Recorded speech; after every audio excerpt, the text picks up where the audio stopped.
Jordan and Gretzky, Serena and Ruth. Remembering great ones is easy to do. But what about the no-names who spent their whole lives long snapping footballs and catching sack flies? They're guys, remember that guy. Remember that guy, remember that guy, remember that guy, remember that guy. They're just gonna remember some guys now.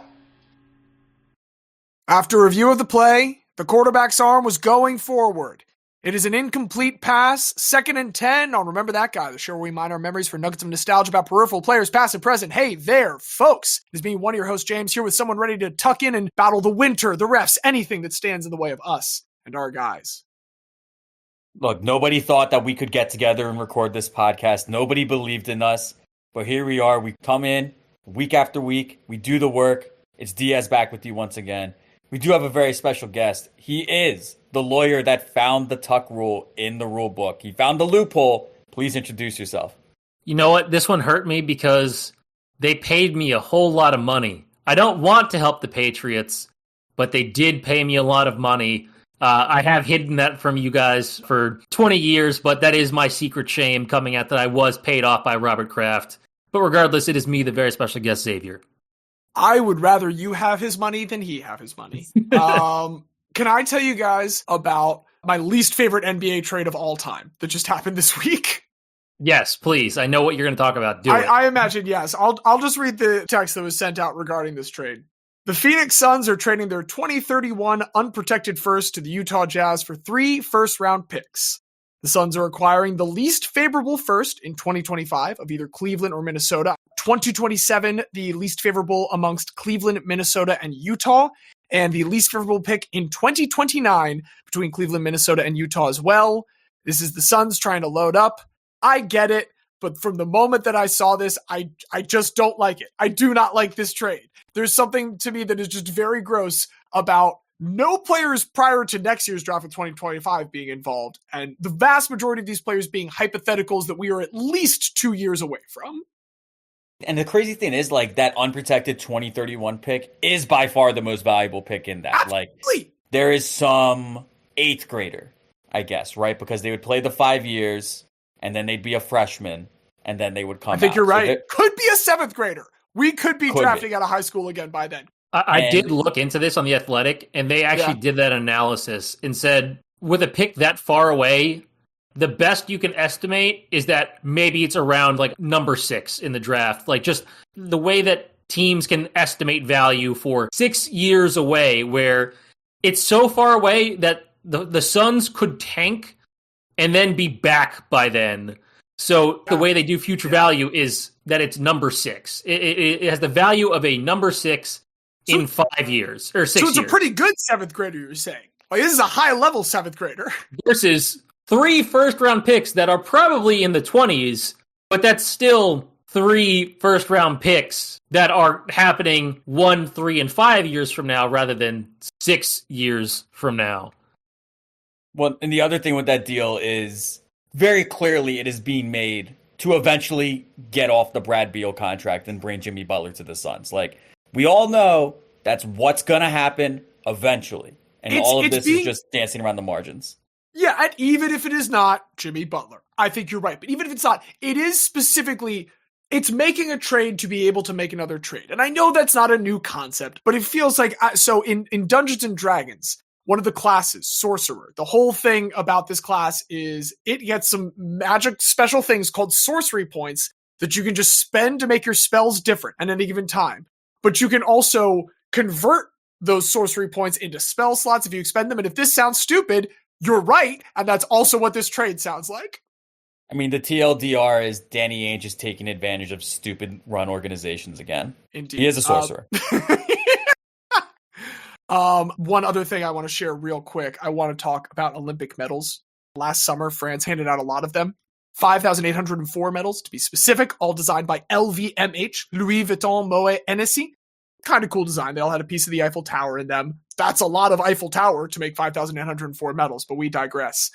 They have been taking a lot of heat for these medals pretty quickly degrading. Within weeks, actually, one of the American skateboarders, Nyjah Houston, was like, hey, I've worn this a couple times, my friends have worn it a couple times, and all of the guilt is coming off. And LVMH has been deflecting all of this because like, we designed them, we didn't manufacture them. That was the French mint, the Monnaie, Monnaie. If you say money with a French accent, you have correctly pronounced the French mint's name. And the reason that I bring it up this week specifically is because the French mint is going to replace medals. If like athletes come to them with semi-damaged medals, they're going to replace them. And I do kind of have to give it up to the French for at least fixing this. We're just apparently not good at making Olympic medals anymore, man. We're losing the recipes. Shrinkflation is happening everywhere, and shitification is happening everywhere. My question is, do they get to keep the shitty medals? Because like that would still ostensibly have the sentimental value of I was on the podium when this was put around my neck to symbolize my achievement. So it's the varnish. So the way that these medals were designed was they stamped out the design on the actual metal that's used to make them because they're not made of gold, silver, and bronze. Sorry to burst anyone's bubble. Then they are dipped in that metal, so dipped in bronze here, and then they're finished with a coat of varnish. And what they're saying is the varnish was defective. The varnish is supposed to prevent oxidation, and that part was just totally fucked up. So the mint has apologized for that, and they have, quote, modified the varnish and optimized its manufacturing process to make it more resistant to certain uses observed of the metals by athletes. And it does sound like it's going to be full replacements, not just fixing, like, they How are... much of the Eiffel Tower do they have cut up? It said, quote, shop that much more. Damaged metals will be systematically replaced by the Monet de Paris and engraved in an identical way to the originals. There's a joke somewhere in here about famous French oil painter Monet having more skills with varnish than the French mint, the Monet. I don't know exactly what that joke is. I'll leave you all to find that, but that joke is somewhere in there. Would you keep... Diaz, I think you've now raised a good question, because I think I would keep my kind of defective medal as long as it was the one that I did win and was handed to me over a shiny new one.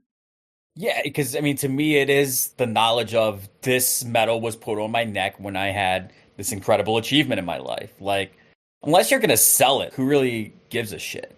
Like, if I get a little chipped paint on my car, I'm not going to fix it because I'm not going to sell it. So why do I care? So that's kind of how I would approach it. You know, Diaz, there is something I do give a shit about, and that's whatever's making memories for you this week. Yeah, so it's, you know, a really, really, really, really bad time to be a Sixers fan. And I'm not going to talk about that, but I am going to talk about where I've been diverting my basketball interest to in the meantime, which is the Unrivaled League, which has recently kicked off. And I just got to say, they're doing everything right. Everything they've done has been right. And just a highline summary of the things that I've liked the most about it.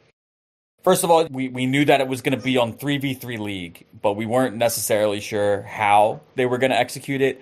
It is a short court, full court 3v3, which personally I love a lot more. I think it's a lot more dynamic than, say, the way the Big Three does it, which is the half court. And it's still, you know, regular length 3-point line. It's just significantly shorter from half court until you're hitting that 3-point line. So I love that part of it. And I also love every game in Elam ending. Every single one.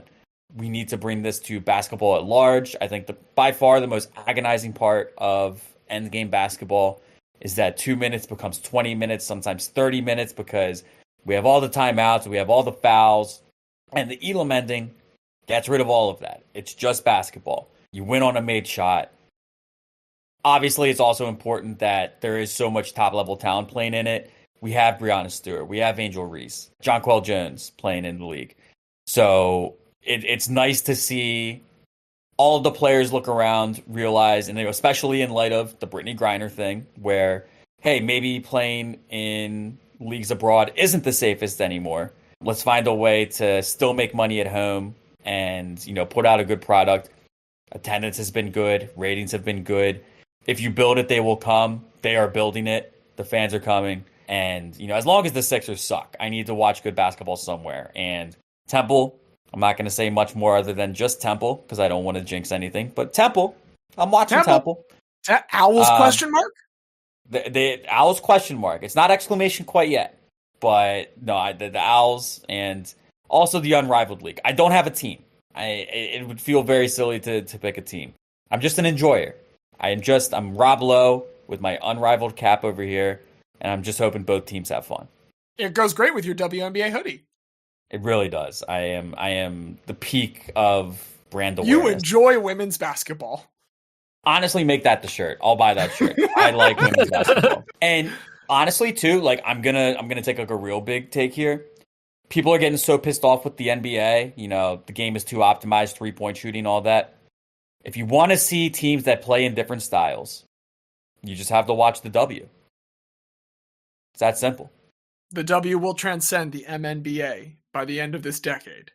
I will add a trombone noise in 5 years if that's not true. Once the Philadelphia franchise is established and gets Paige Beckers and Juju Watkins to lead it, that's when we're going to be. That's when we'll be firing. But that is still perspective. Xavier, let's hear about some other real things that have happened this past week or so. Yeah, 2 quick things.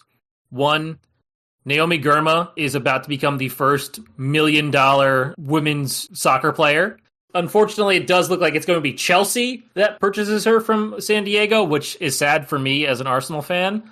But if anyone deserves it, it is her. She is easily the best defender in the world. I'm glad that she is on the U.S. because it is just a joy watching her play. Her ability to read the game is so impressive. Like, she's not a big and strong center back, a big bruiser, but her knowledge of the game and ability to read the play in front of her and just be in the right position, absolutely fantastic. So, assuming this goes through, first $1 million transfer in women's soccer history, awesome to break that barrier, awesome that it's American, awesome that it's Naomi Girma, so excited for that. And then also, I've just been enjoying the Australian Open. This morning, I was watching Madison Keys versus Iga Swiatek in the in the semifinals, while in the bathtub, just enjoying some really good tennis. It was a nice time. It was a 10-point tiebreak in the third set. Hadn't realized that because I hadn't seen it come up yet in the matches I've been watching.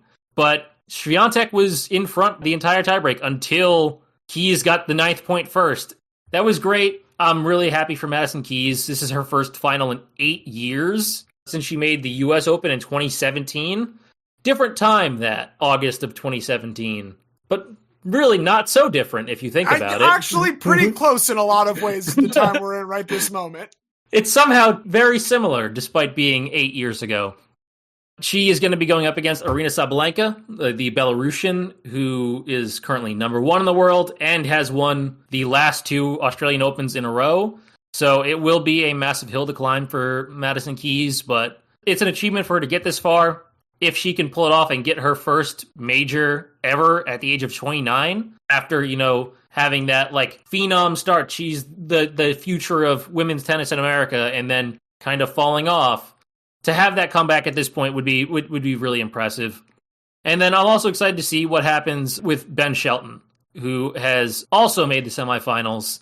His matchup against number 1 Jannik Sinner is going to be technically tonight. Well, technically tomorrow morning. It's 3:30 in the morning. So unfortunately, I will not be able to watch that one. So I hope I wake up to good news. But it's just been some really good tennis. There's something about watching high-level tennis that's just kind of cathartic. You just sit there and you're like, wow, they are really fucking good at this, that I don't get from a lot of other sports.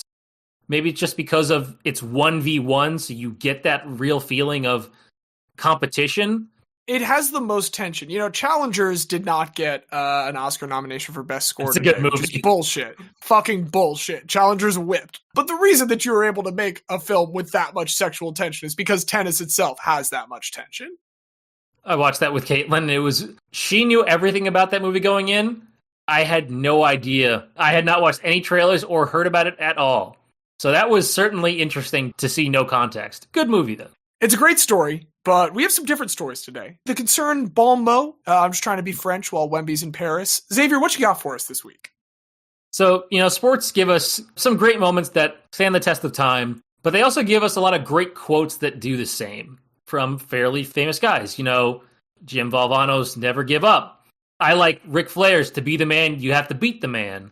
There's always the Wayne Gretzky, Michael Scott, you miss 100% of the shots you don't take. And as someone who lives in the Philly area, Always have to say we talking about practice.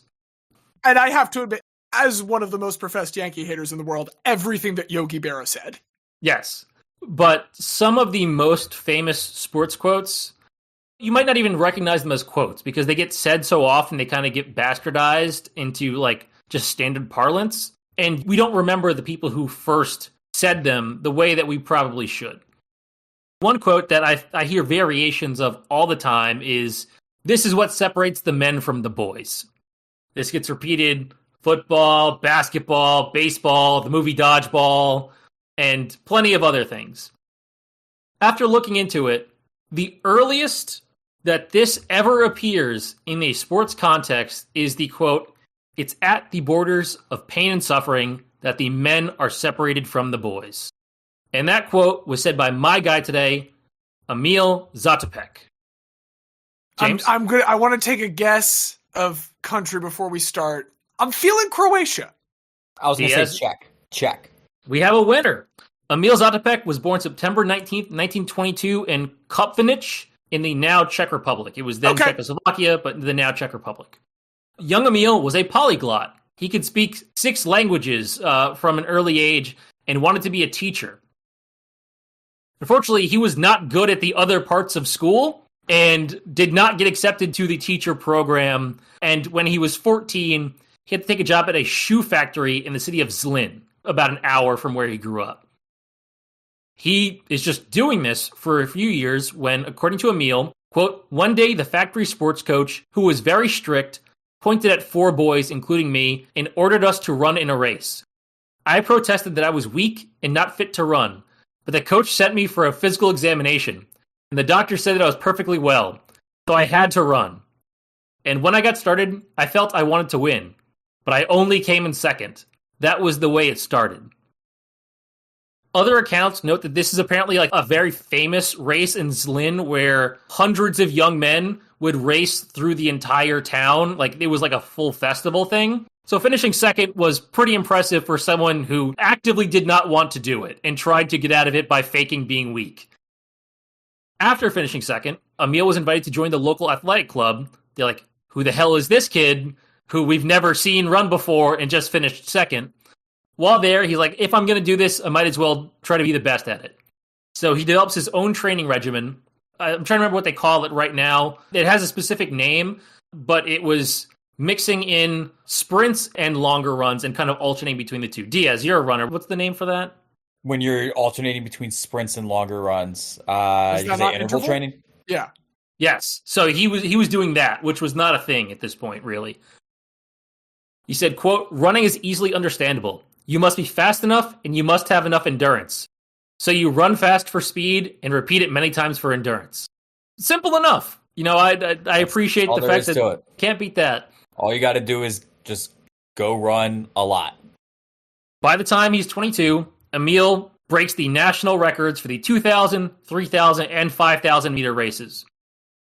After World War II, Emil joins the Czech army, not because of like wanting to be in the army, but because they essentially say, "You're really good at running. We're going to give you the freedom to just focus on running for the country." Emil just starts training and training more and more. And his training was pretty weird. He would wear heavy army boots when he went out to run rather than any sort of running shoe. And he liked running in the snow and driving rainstorms, any bad weather you could think of. He said, "There is a great advantage in training under unfavorable conditions. It is better to train under bad conditions, for the difference is then a tremendous relief in a race." Essentially, by making himself fucking miserable while training, races will be the happiest moments that he has. An important thing about Emil, when he ran, he looked like he was in physical pain. According to videos and accounts that I've seen of this, he would visibly grimace, rock his head back and forth like this, wheeze and pant audibly as if he was dying. The New York Herald Tribune described him, quote, "Bobbing, weaving, staggering, gyrating, clutching his torso, he ran like a man with a noose around his neck. He seemed on the verge of strangulation."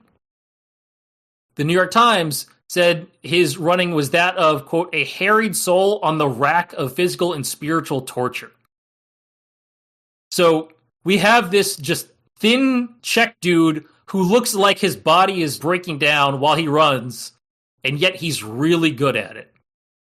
The only thing I can think is because, like, as I've gotten into running, like, one of the, like, I would say the two big tips that, like, really helped me to get better were forward lean and no wasted motion. Hyper focus on, like, the only thing you're doing is moving your feet forward in as efficient a manner as you can. How much faster would he be if he wasn't, like, having convulsions while running? Like, if he could just, like, not crane his neck back and forth. Yeah, he is all wasted motion. It was just Ubaldo Jimenez's birthday the other day, and I saw some clips of him doing, like, just the worst delivery and windup you've ever seen in your life, and I'm very much just translating that now to running. Yeah, that's a good point. Maybe he would be even better if he didn't, but because of how it looked and sounded when Emil ran, he earned two different nicknames. One was Emil the Terrible, and the other was the Czech Locomotive, because you could always hear him coming. He was once asked about just how rough he looked while running and, like, what he thought about it. And he said, it isn't gymnastics or figure skating. It's not necessary to smile and make a good impression on the judges. Essentially, like, I'm just going to keep running the way I want. I don't care if I look like a monster while I'm doing it. So Emil, after a couple more years of training, makes his international debut in 1946 in a small meet in Berlin.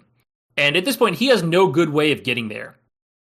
So he cycles 220 miles to Berlin for this race. Quote, I started too fast.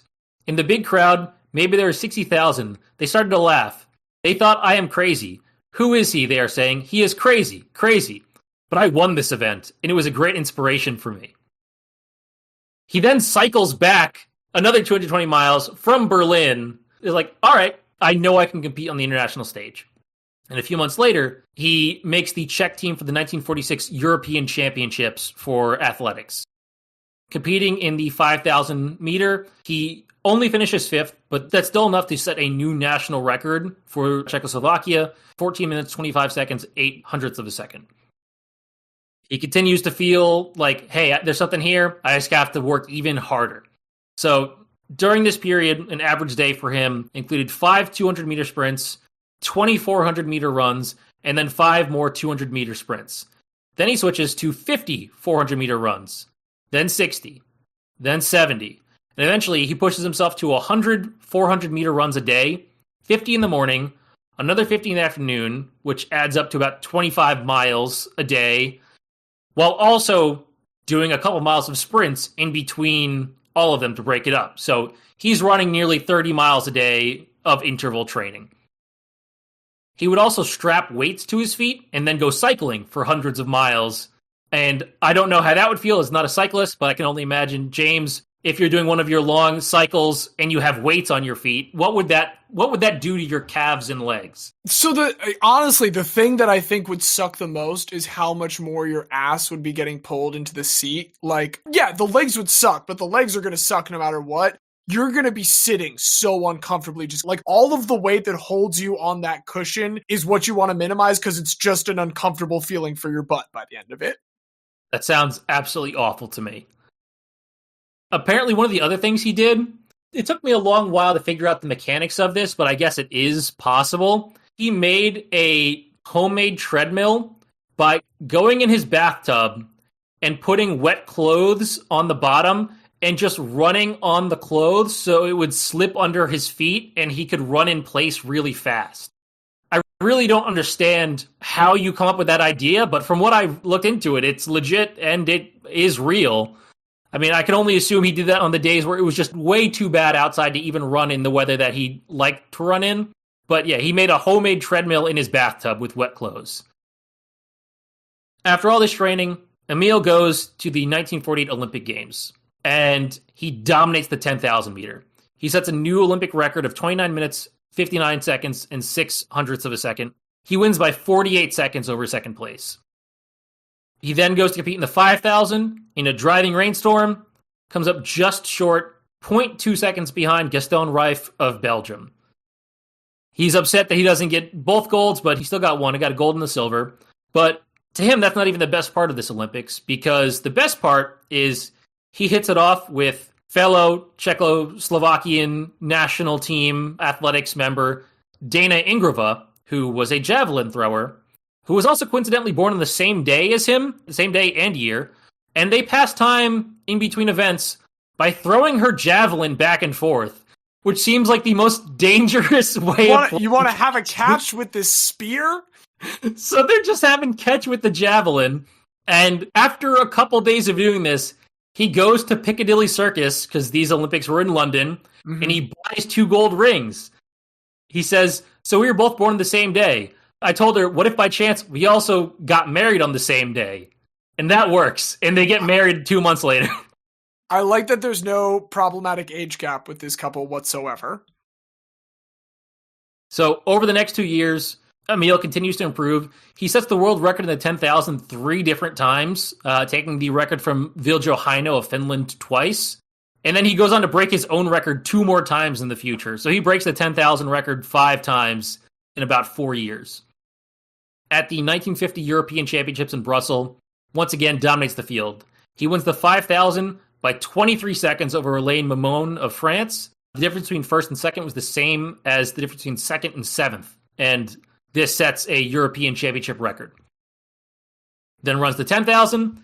He beats Mamon by 1 minute and 9 seconds, which is bigger than the gap between 2nd and 11th out of 12 runners. And once again, sets a European Championship record. Between 1949 and 1951, he competes in 69 long-distance races. Nice. He wins every single one of them. And then we get to the 1952 Olympics in Helsinki. Emil goes back-to-back in the 10,000. He shaves 42 seconds off of his 1948 time, wins easily. 4 days later, he wins the 5,000, so he avenges his loss. On the same day, Dana wins the gold in the javelin throw, so double gold medal for that family. And then 3 days after that, on a whim, Emil competes in the marathon. He had never competed in the marathon in competition before, ever. Before the race, he goes up to favorite Jim Peters of Britain, puts out his hand and says, "Hello, I am Zátopek." Peters shakes his hand but doesn't return the conversation, as according to him, he had decided to specialize in the marathon because he raced in the 10,000 in 1948 against Emil and was crushed so badly, he decided he never wanted to race in the same field as this man ever again. Dog, that's gotta be the worst feeling. Just like, I have spent years trying to do this thing specifically to avoid you. It's worse for Jim Peters. Oh, I'm assuming he loses. I'm assuming Zátopek fucking clears the field. Halfway through the race, Peters is in first, and then Emil appears behind him. "Jim," said Emil, "is this pace too fast?" "No," Peters replied, "it isn't fast enough." Peters later explained he, quote, said it was too slow just to kid him, but Emil took him at his word and started to run faster. Soon he disappeared from Peters' view. Emil wins the gold, finishing 2 minutes ahead of Reinaldo Gorno of Argentina and setting Olympic record. Peters ends up cramping, trying to catch up the pace, and doesn't even finish. This man has been humiliated by Emil twice now. And with this win, Emil becomes the first and so far only person to ever do the long-distance triple at the Olympics. I remember that we talked about this briefly during Making Memories a couple months ago, when Safan Hassan, just this past Olympics, became the first person to even try it in 40 years. She won the gold in the marathon and the bronze in the 5,000 and 10,000, and that was, an incredible, massive accomplishment, but still not on the level of what Emil did in 1952. What's even wilder is that Emil almost didn't go to these Olympics. Important context, post-World War II, Czechoslovakia, communist country. They're repressive, technically not as repressive as the Soviet Union ones. They're kind of more of the liberal communist group, but still, have some very strict procedures in place. So the Communist Party authorities banned his friend Stanislav Youngworth from traveling to Helsinki because they accused Youngworth's father of being, quote, subversive and said he was passing out subversive literature. So they didn't want to allow Stanislav from going to a country that's not Warsaw Pact in case he defects. Emil says, "I'm not going without Stanislav." And rather than give in, the plane just goes without them. And so the Czechoslovakian plane just leaves. Emil gets taken to the Ministry of Defense, where he thought he was going to get arrested. But after a couple days, the authorities are like, no, we need to send Emil to the Olympics. So they relent. They send them both out to Finland. Apparently, they had planned a significant punishment for Emil when he got back. Reports were they were going to send him to do forced labor in the uranium mines. But then they found out he won 3 golds, and they realized, okay, we probably can't do that. So Emil did not get sent to do forced labor in the uranium mines. Jim Peters gets, emotionally destroyed, decides, you know what, I'm just going to change fields entirely. He gets into mining uranium, becomes the world's best at mining uranium, and then he turns to the left, and fucking Emil Zátopek has shown up again. You know what? My thing is just, like, good luck enforcing this penalty on Emil. Like, catch him if you can. I'm fucking out, bro, the second I see authorities. When you win 3 gold medals at the Olympics, you get a little bit of leeway. After this, he does compete one more time in a big event, the 1954 Euros, wins bronze at the 5,000, gold at the 10,000, and then he does retire after that. Due to his ability to speak so many languages and rather friendly nature, runners from all over make pilgrimages to come visit him. His house was described as the merriest and gayest home I've ever been in by Brit Gordon Peary. In 1966, he hosted Australian Ron Clark. Clark, another all-time great at long-distance running, idolized Emil, had a bunch of middle and long-distance track and field world records at this point, but had been beaten by Billy Mills in the Olympics in a massive upset. And at the end of this visit, Emil actually gave him one of his golds from 1952, which Clark said was his most cherished present of all time. It's the only gold that Clark will get to hold because the next time he competes at the Olympics is Mexico City, where he gets altitude sickness and passes out during the race. But people absolutely love Emil. Now we get to a part where a good portion of the rest of Emil's life is a bit shrouded in mystery, and that's for 2 big reasons.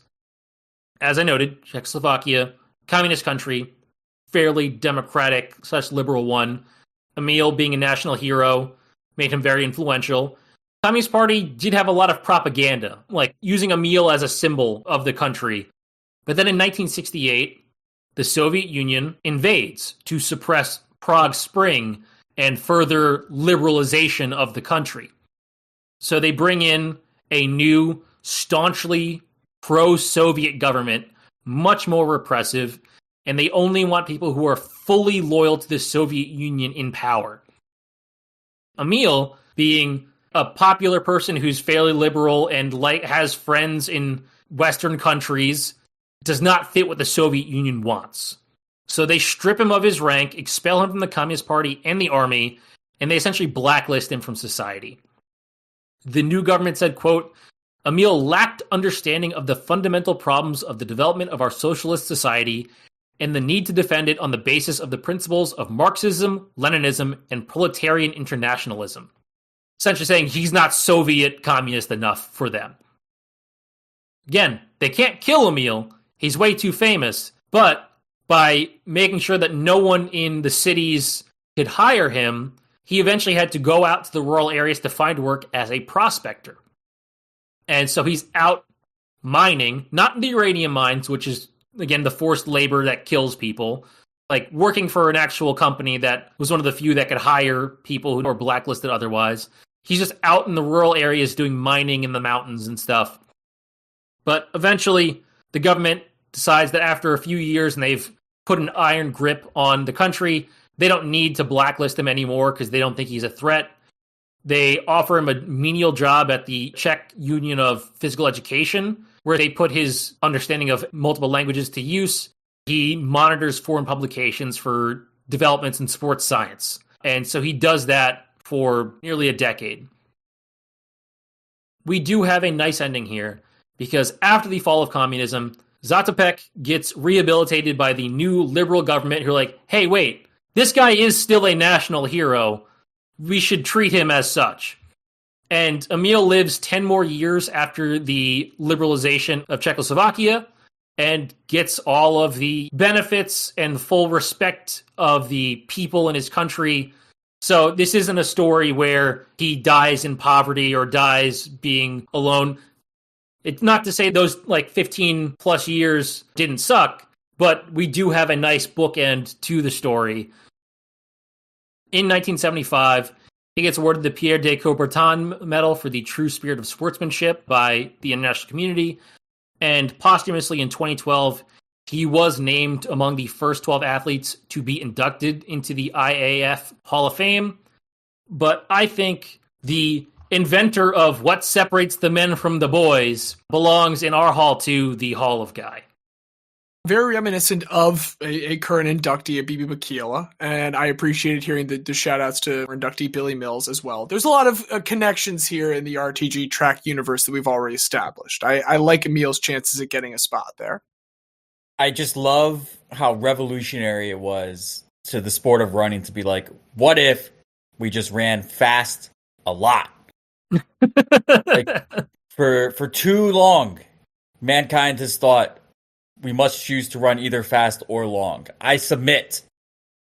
¿Por qué no los dos? That was a great history lesson. And if you guys don't mind, I'd like to lead off with a history lesson too. Let's go back for a moment to 1828. There is a U.S. presidential election going on. It's a rematch between Andrew Jackson and John Quincy Adams, previously squared off in 1824. And this time, people being a little bit more familiar with Andrew Jackson on a national scale, they are calling him a jackass a lot. Because if you don't know about Andrew Jackson, he's a fucking jackass. Dude is terrible. But he has certain cleverness about him, and we don't know who first called him a jackass. What we do know is that Andrew Jackson seizes this. He absolutely says, yes, I am, and starts, incorporating the jackass into his imagery. The donkey is everywhere. It's going to become now the face of the party that kind of comes about from his political philosophy in the 1830s, what is now today the Democratic Party. It is so burned in that by the time the 1870s, political cartoonist Thomas Nast is operating in Harper's Weekly, that decade, he's going to come out with the cartoons that eventually both forever tie the donkey to the Democrats and the elephant to the Republicans. And these are not compliments, even in the 1870s. But these images have now been so commodified by these groups. Nast, we do know who he is, even if we don't know who first called Jackson a jackass. But he has kind of been forgotten in the proliferation of this idea. And that's just kind of what happens when these bloated, intractable organizations that are arguably altogether antithetical to a healthy society reclaim even the small verbal attacks that we can lobby against them in some small act of resistance. My guy today is going to suffer a similar fate in seeing one of these antagonistic entities kind of take his words and throw them back at him. But he is going to have a story beyond that before we get to the quote. And let's just go ahead and dive right on into the story of Larry Lucchino. In the waning days of World War II, Larry Lucchino was born in Pittsburgh, Pennsylvania, and he attends a high school very familiar to us, very familiar to a lot of friends of the show, Taylor Alderdice, the alma mater of such luminaries as Mac Miller, Wiz Khalifa, and again, many of our friends.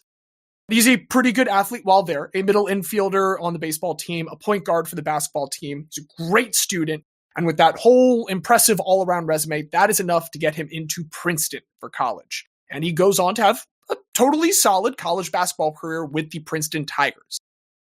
His first year on varsity is the 1964-1965 season, in which future NBA player Bill Bradley takes the Princeton Tigers all the way to the NCAA Final Four, where they do eventually lose in the semis to Michigan.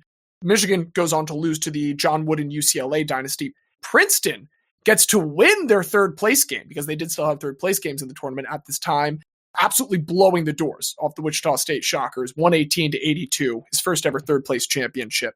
And then Bradley goes to the NBA. Larry upgrades to an actual bench player. I will acknowledge he took 4 shots in 4 games in that first season. But this year he's appearing in 16 games. He is an actual role player getting incorporated into a team that takes a huge step back. They lost the only NBA player on their team. But the next year, they still have no NBA players, and they managed a 25-3 record in which they win the Ivy League. And then in the first round, beat West Virginia 68-57, but then they do eventually lose in the Sweet 16, which was the second round at the time, to UNC. They do get a second appearance in a third place game because of this. It's a regional third place game, but still a third place game in which Lucchino finishes his season and his college career with a 78-58 win, in which he plays 28 minutes, has legitimate minutes here as a senior in his final year. But that does kind of close the book on Larry Lucchino's basketball career. And at first it looks like it's going to close the book on his athletic career entirely. bring back all of the third place games for the NCAA tournament. Those first round regionals, if you lose in the round of 32, the tournament resumes on Thursday. Give me those two teams playing on Tuesday. Just a random Tuesday, tied you over. Because I think that's also the teams you could probably convince to play extra games too, the ones that are losing that early. Right, yeah, you lose that early, especially if you were a plucky 14 seed that pulled off an upset in the first round and they get blown out in the second. It's like, no, you know what? Give us that disappointed 2 seed. Game. Yeah. Just one more. Larry Lucchino is not ready for the real world yet out of college, so he goes to Yale Law School instead. At first, when he graduates from there, it looks like he's going to go into public service. He works for the Judiciary Committee in the House of Representatives, and he's part of the evidence-gathering portion of the Watergate controversy alongside Hillary Clinton. But shortly thereafter, he does go over to the corporate law world for this firm called Williams & Connolly, and the senior partner, Edward Bennett Williams, is also the controlling owner of the Washington football team. Lucchino phrased it as getting called off the bench by Williams at some point to do some late game counsel work basically for the team. And as time progresses, he just kind of works more frequently with this franchise that he has because Williams knows he's got a sports fan here and a pretty good lawyer. And then in 1979, Williams also buys the Baltimore Orioles. And all of a sudden, Lucchino, through his job as a litigator, has become a major figure in the inner workings of two different pro teams in two different leagues. The highlight of this period is easily the 1983 calendar year. That starts with the conclusion of the 1982 strike-shortened NFL season, in which Washington beats the Miami Dolphins 27-17, meaning that he now has a Super Bowl ring for his role with the team at this point. And then 9 months later, because of his role with the Baltimore Orioles, who captured their franchise's third and last ever World Series title over the Philadelphia Phillies, he gets a ring for that as well. And as far as I can find, there is no other person to date who has a World Series ring, a Super Bowl ring, and the fancy watch that they got back then for making the NCAA Final Four. No one else has those three possessions, and we're just getting started in Larry Lucchino's career, but already an excellent superlative. Now, the NFL at this point does crack down on people owning teams in a bunch of different leagues, so Williams decides to divest his shares of Washington and his shares of the LA Lakers. This is when he sells them to the Buss family.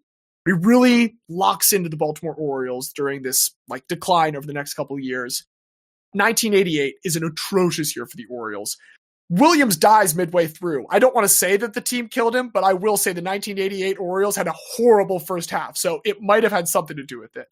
And so Lucchino is presented with a new opportunity. There is a group of investors led by Eli Jacobs who are looking to buy the team, and they want to fold him in as part of the ownership to kind of be this holdover from the previous organization. Turns out pretty well at first. 1989 is a shocking turnaround. The Why Not Orioles come about that year with Lucchino there as part of it. But during this time, Lucchino's main contribution to the team starts to take place not exactly off the field. Let me explain. He grew up in Pittsburgh. He loved going to Forbes Field, and he lamented that at this point, we had stadiums instead of ballparks for baseball. And in particular, the Orioles Stadium, I grew up very near the site of it. Memorial Stadium is crumbling around the Orioles, no longer the Baltimore Colts. They left because of how bad this stadium was. And so Larry Lucchino links up with Janet Marie Smith, an architect who had recently gotten her master's in urban planning from City College in New York. The two of them devised the concept for the first ballpark that's going to kick off the retro renaissance. And this is how Oriole Park at Camden Yards comes to be. If you've never been to Camden Yards, the biggest thing about it, besides the fact that it is a purpose-built ballpark, is that the massive warehouse that used to belong to the rail operations for the Baltimore and Ohio Railroad and other local industrial railroads in that space has been left untouched. It's now an office building that has, along with the front office for the Orioles, many other companies operating out of it. It's a gorgeous architectural touch, and it was something that the Maryland Stadium Authority absolutely wanted to destroy. It took Larry Lucchino and Janet Marie Smith really pushing to keep this. They want to recenter downtown with this. They want to have it made with brick and this really vibrant green iron, give it abnormal field dimensions. Any ballpark you have gone to that is built after 1992 is aping this style. It is very often referred to as the ballpark that changed baseball. And it takes a lot of fighting for the two of them against just more multi-use coliseums. Lucchino, though, after he finally makes this happen, is going to see himself out pretty quickly because the Eli Jacobs ownership group only lasts a couple years before Peter Angelos comes in. Larry Lucchino is not kept as like a holdover this time, but he's not going to be away from baseball for very long because in 1995, he is named president and CEO of the San Diego Padres, a team to which at this point, since their first season in the 1969 season, had exactly one playoff appearance. Within 4 years under Lucchino's reign, they've already made 2 more playoff appearances, tripling that number, and they had just made a World Series trip in 1998, where they did unfortunately lose to the Yankees, but still, uncharted waters for the San Diego Padres.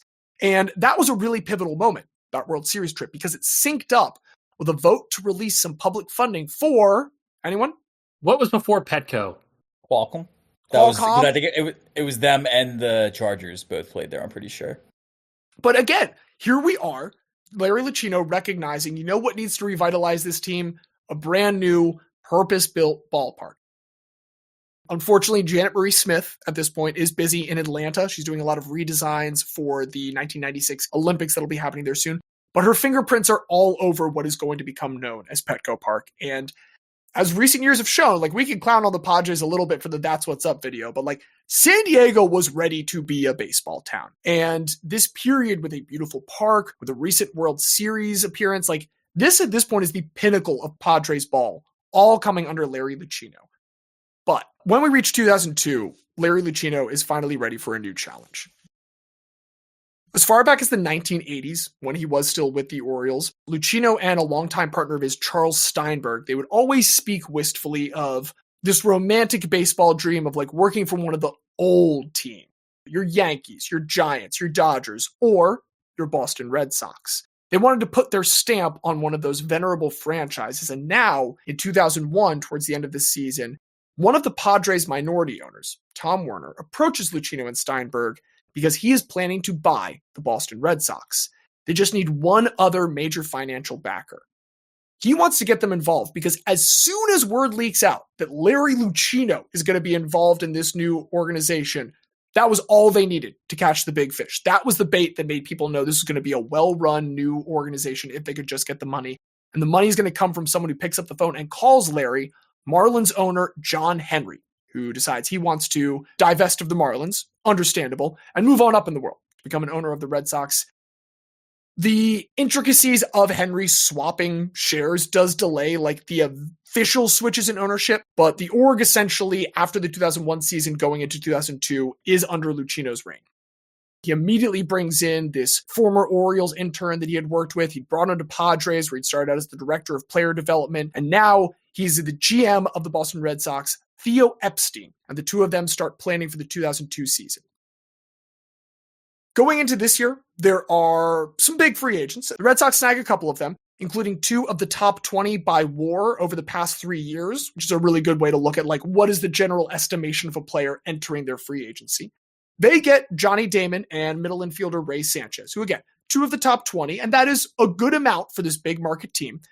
There are a couple of other teams that are active in that top 20. The Mariners and the Rangers are keeping the AL West competitive. They each get 3 of those players.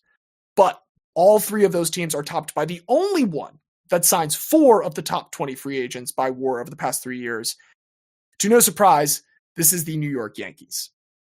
Those 4 top 20 free agents are Steve Kersey, starting pitchers Rondell White and David Wells, and the top free agent by that WAR over the past 3 years figure by a wide margin, Jason Giambi. They just corner the American market on free agents.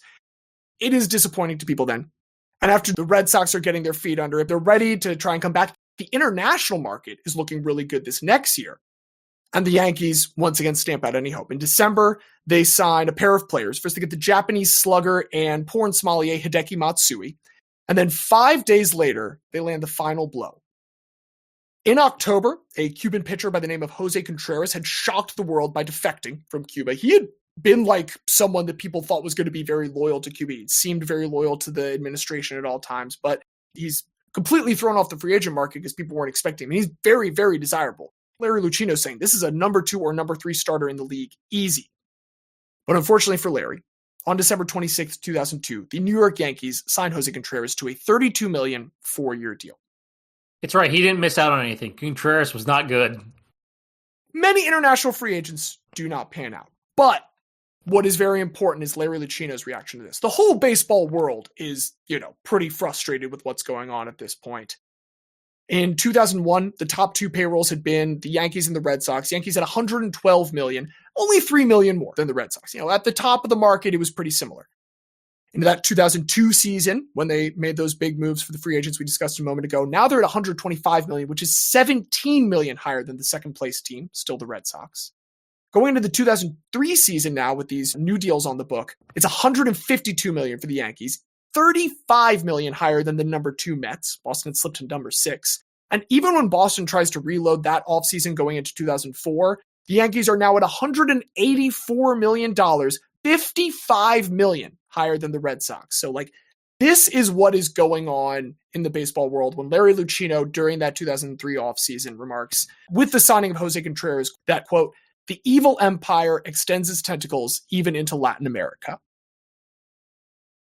Now, I want to take a moment to acknowledge that the idea of a government or a corporation or an entity, period, with the imagery of an octopus or a squid or anything that would have tentacles extending into different parts of the globe, that's a cartoon imagery that someone like Thomas Nast would have used very often. And Larry Lucchino is a Princeton nerd, probably well aware of that. But this is an incredibly evocative phrase that is going to really kind of brand the Yankees during this period.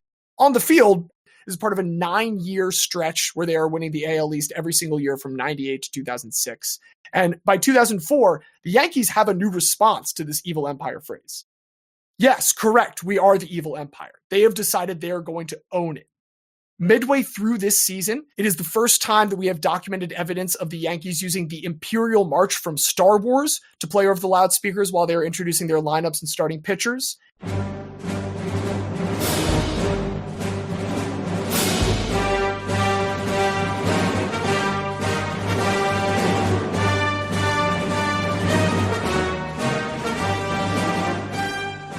Like the Democrats and the GOP, going back to taking those symbols of donkeys and elephants, you can't stop them from just leaning into it. And through this 2004 season, they're just demoralizing their rivals and owning the fact that they are indeed the evil empire that will continue to own you forever. Again, they are now $55 million behind the $184 million payroll for the Yankees. They take a 3-0 lead in the ALCS. They have Boston on the brink of basically just total emotional devastation. It should be mentioned that one of the first acquisitions Larry Lucchino made upon taking control of the Boston Red Sox, at the behest of one Pedro Martinez, was signing a man by the name of David Ortiz. And he is a major player in the upset that shifts that relationship forever when the Red Sox come back from that 3-0 deficit and end up winning in 7 games the 2004 ALCS. They go on to win the 2004 World Series, meaning Larry Lucchino now has 2 World Series rings in addition to a Super Bowl ring and a Final Four watch, and completely shifted what the dynamic between the Red Sox and the Yankees is, honestly. And then in 2008, the Yankees go to court to protect their ownership of this when a small-time business tries to basically get the copyright for Evil Empire to make Yankees-related merchandise. They show evidence that there is only one evil empire in baseball, and it is the New York Yankees. That is not an opinionated statement. That is taken directly from the judge's ruling regarding the Yankees' status, that they are officially the evil empire in baseball. And Larry Lucchino's got to credit them quote, "embracing it is clever indeed." They lean further into this after the court win by buying Teixeira and CC Sabathia that offseason. They are, once again, for the 2009 season, $52 million higher than any other team. And they upset the Phillies in the 2009 World Series. I'm saying upset because we were all upset that it happened, not that it was itself an upset. We were the defending champs. I think there's something to be said for that. I think that was a coin toss series going into it. There we go. They beat the Phillies. We are all upset by it. But they have really done this off the back of the identity that they have basically embraced because of the frustration that they foisted upon their rivals. The Sox are not done under Larry Lucchino. There's some stuff going on at this point that had dated back to when he first arrived, because when they first got there, this proud, venerable franchise was exploring a new stadium. And Lucchino, despite his past record of, yeah, let's make a new stadium, he says, no, this one is worth saving. He is about ballparks. And he recognizes, as I will say, someone that has attended a game at Fenway Park, it is beautiful. It is a ballpark worth preserving. And he calls up his old friend, Janet Marie Smith. The two of them collaborate on the seats on the Green Monster. They collaborate on another rooftop deck. They collaborate on a host of renovations to keep this stadium operational, keep it modernized, keep it close to the city's heart, literally, and then in the wake of the Marathon bombing in 2013, very figuratively, because this team, still led by that Larry Lucchino acquisition, David Ortiz, really becomes the rallying point for the 2013 Boston Strongbow Sox, in which they win the fourth World Series ring in Larry Lucchino's career, which is the final one that he is ever a part of the franchise with. He retires in 2015, and he does get a ring for 2018, 4 total, along with that Super Bowl and that Final Four watch. It was very respectable. Not to mention that he had a hand in some of the most consequential stadiums of our lifetimes, if not all time. Cited this one quote from Philip Wrigley of the Chicago Cubs a lot of the time. Baseball is too much of a sport to be a business and too much of a business to be a sport. But I think that his most lasting contribution, we've listed all of these wins that he had, but you guys didn't know that about Larry Lucchino going into this. You did know that the New York Yankees are the evil empire. It is that one quote, and just those 2 words from that one quote, this offhand frustration has become the entire identity of his arch rivals. Not just figuratively, legally. That is the identity of his rivals now. It is this power of words. It's this power of the telephone game that is the oral history of sport as it exists in conversations between fans and teams and organizations and players. And Lucchino's words had such an outsized impact for that even as the center of gravity in the baseball world shifts towards the Los Angeles Dodgers, it's all about referring to them as the new evil empire. That itself is the phrase for the team that everyone wants to beat because of their financial might in the game. And because of his impact on that, because of the way that he has reshaped baseball conversation, and for all of his other contributions to the sport of baseball, I submit him for consideration to be inducted into the Hall of Guy. It is very timely. Jeff Passan just had a very long article about that for the Dodgers. Yes, folks, if you follow me on Blue Sky, you may have seen me repost that recently saying, hey, please stick a pin in this for Monday's episode. You may remove that pin now. It's good. It was a great article, and it is just interesting to think about they actually have a polarization payroll limit, and this is the highest it's been since those evil Empire Yankees.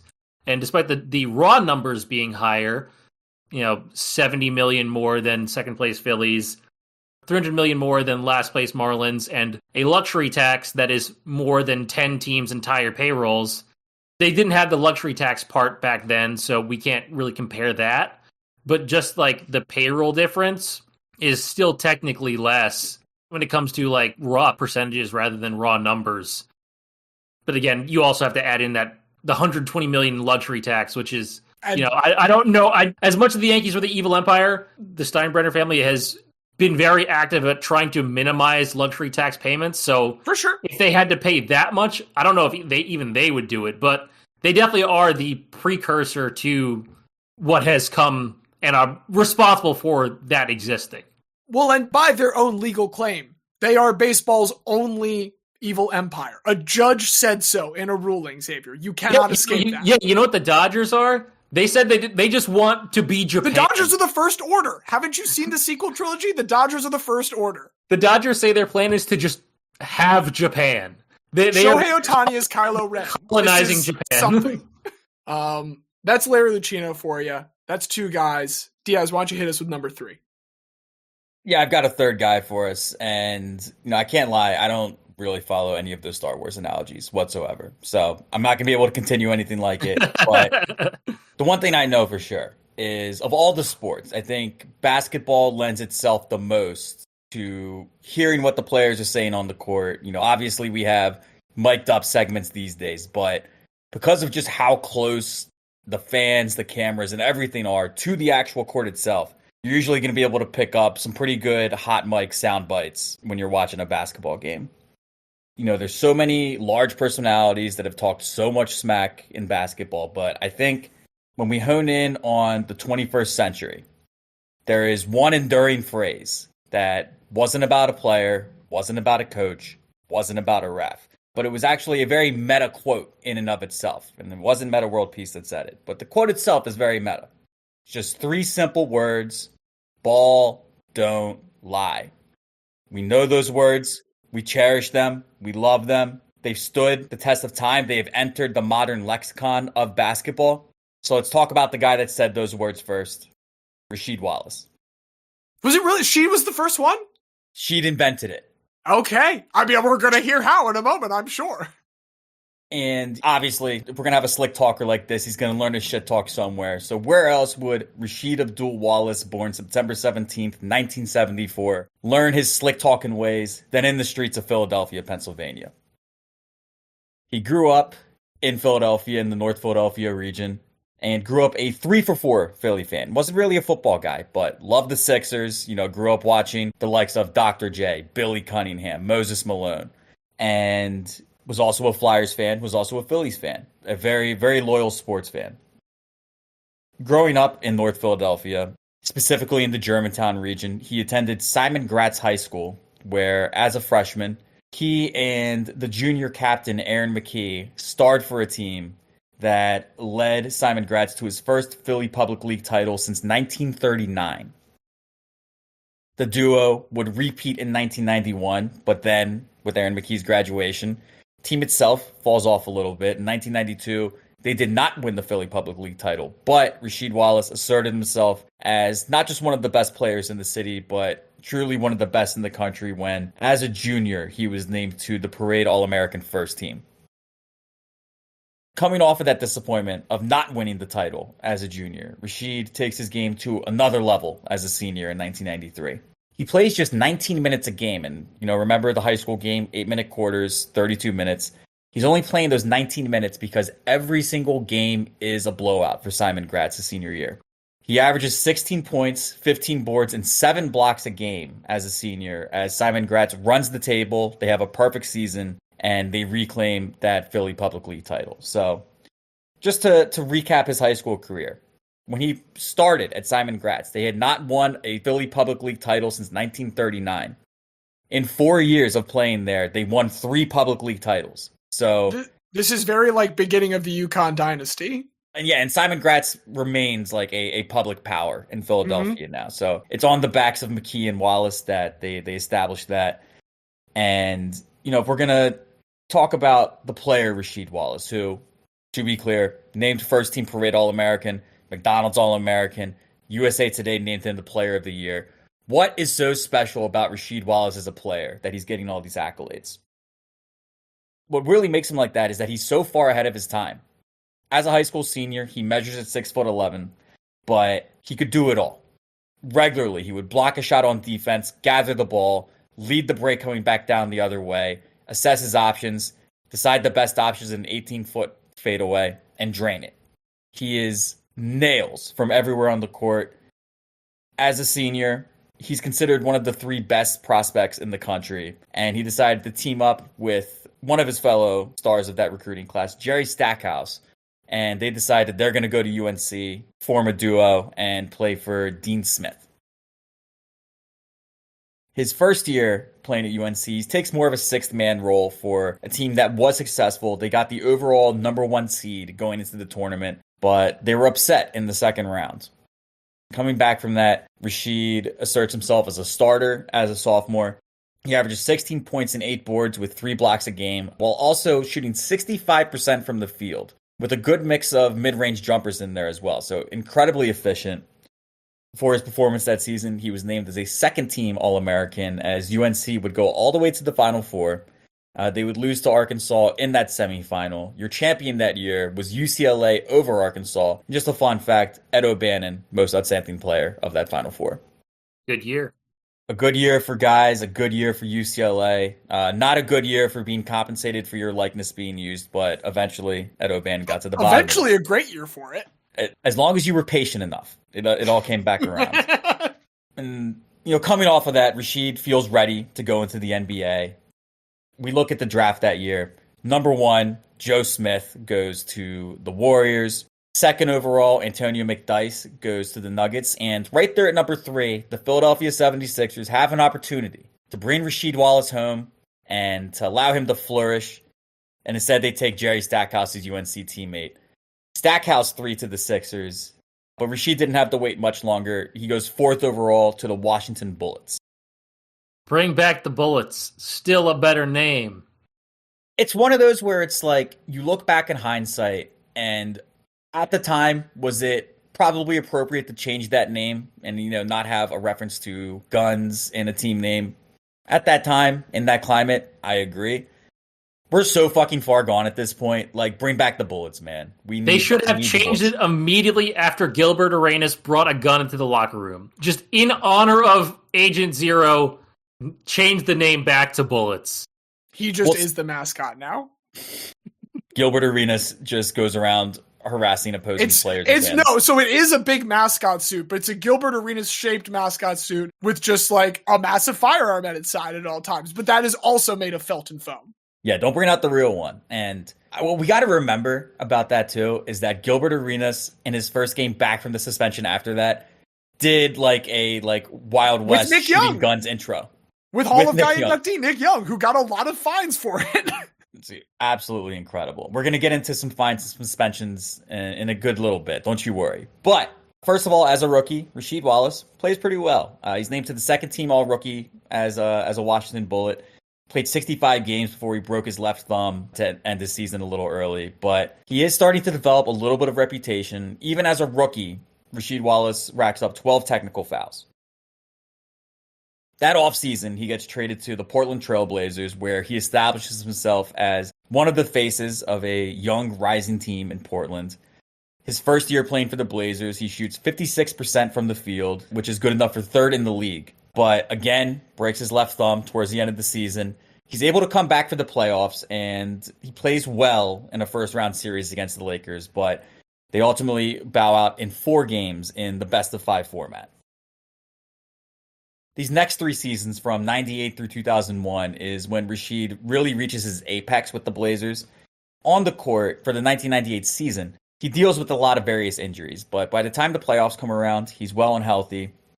They sweep the Suns in the first round. In the second round, they get the veteran Jazz, who are thinking, finally Michael Jordan is gone. All we got to do is win the West again. We can finally claim our championship. And they stun that veteran Jazz team, beating them 4-2 to advance to the Western Conference Finals, where they take on the San Antonio Spurs. And granted, the Spurs do sweep this series. But it is very worth noting, Rasheed Wallace averaged 20 points on 52% true shooting from the floor, going up against Tim Duncan, the big fundamental. We all love him. Tim Duncan averaged 17 points on 47% true shooting for that series. So Rasheed Wallace, though his team was outmatched, did go toe-to-toe with Tim Duncan and guarded him about as well as anybody ever will. A lot of people got swept by those Spurs. That's not a ding against anybody. Did they sweep the Knicks in the finals, or did the Knicks take one? I think we got one. But there was no Ewing or anything, so it's the Ewing theory Knicks. Yeah, it's Bill Simmons' Ewing theory Knicks specifically, and I'm almost certain they do escape with 1 win. We're not going to look it up because who cares? We're not talking about the Knicks. We're not talking about the Spurs. Canon. We're talking about Rasheed Wallace. It is canon that they did take one. It is also fact that they took one, as Xavier just indicated with the finger raise. So we were right. They did it. Coming off of that, the Blazers know we have a little bit of work to do if we're going to be able to match up with the elites. And Rasheed Wallace, in turn, steps up his game for the 99-2000 season. He's named to his first All-Star team, but also empowered by that, Rasheed is feeling a little more confident to talk his shit. And he talks his shit in the 99-2000 season to the tune of 38 technical fouls in 81 games played, which set the NBA record. I was going to say, has to lead the league, and I'm going to guess if he set the NBA record, it sure as shit led the league. Yeah, he led the league, and it's like, what's frustrating is the documentation on technical fouls by season isn't great. It's not available on Basketball Reference. I found one website that started tracking it going back to 2007.